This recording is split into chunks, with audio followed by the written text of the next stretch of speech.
Press বিজ্ঞপ্তি 13 April 2025। ঘুমাতেছে যদি ডাকি, রক্তের নদীর থেকে কল্লোলিত হয়ে বলে যাবে কাছে এসে।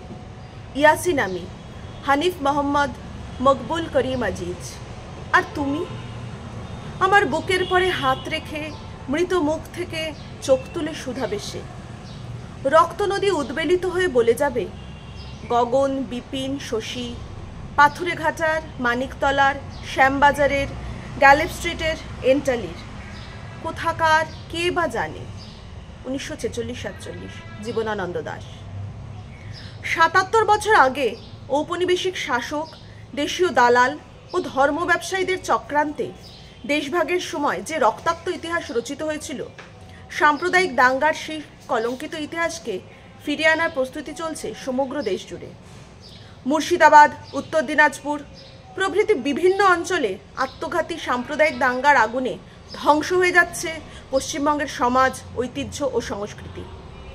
ইতিহাসের পাতা খুঁজলে দেখা যায়, যখনই স্বৈরাচারী শাসকের বিরুদ্ধে মানুষের প্রতিবাদ সংগঠিত হয়ে ওঠে, তখনই সংগ্রামী ঐক্যকে ভাঙার জন্য তৎপর হয়ে ওঠে বিভেদকামী শক্তি। অন্ধকারে অর্ধসত্য সকলকে জানিয়ে দেবার নিয়ম এখন আছে।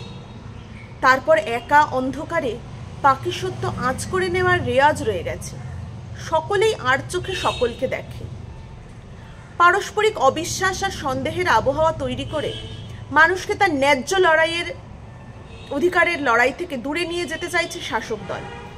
অভয়া ন্যায় বিচারের আন্দোলন, ছাত্র আন্দোলন এবং অগণিত চাকরিহারা ও বঞ্চিত শিক্ষকদের আন্দোলন যখন সংহত হচ্ছে, ঠিক সেই সময়ই অন্যায়ভাবে সংসদে ওয়াকফ বিল পাস এবং সেটাকে কেন্দ্র করে পশ্চিমবঙ্গের বিভিন্ন প্রান্তে সাম্প্রদায়িক উস্কানি ও দাঙ্গার উদ্দেশ্য সাধারণ মানুষের দৃষ্টিকে প্রকৃত সমস্যার থেকে সরিয়ে অন্যদিকে পরিচালিত করা এবং সংগ্রামী জনতার মধ্যে ভাঙন ধরানো।